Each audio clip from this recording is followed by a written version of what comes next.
Spiritual consequences of meat consumption and the lies that feed it. 1. Vibrational truth. You are what you eat. Every living being carries a frequency. When you eat meat, you're not just ingesting protein, you're absorbing fear. Most animals are killed in terror.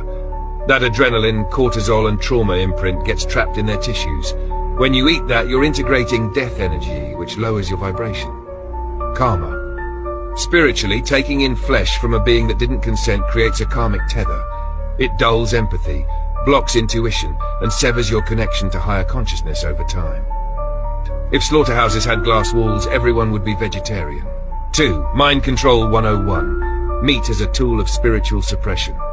Let's talk programming. You've been taught meat equals strength. Lie. The strongest land animals, gorillas, elephants, are herbivores. You've been told protein only comes from meat.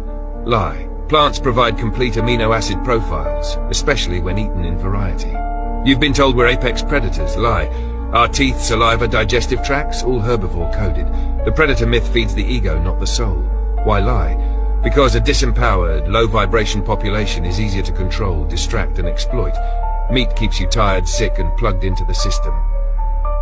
3. Physical consequences, meat and disease. On a material level, meat is tied to heart disease, cancer. Processed meats are group 1 carcinogens like cigarettes. Inflammation. Meat is acidic and the body needs to buffer that with calcium, often leached from your bones. And yes, animal agriculture is destroying the planet, contributing more to climate collapse than all global transportation combined. But no one wants to say that out loud. Why? Big ag, big pharma, big lies. Sick people's profit. Conscious people, not so much. And that's 4. Spiritual ascension. What happens when you let meat go?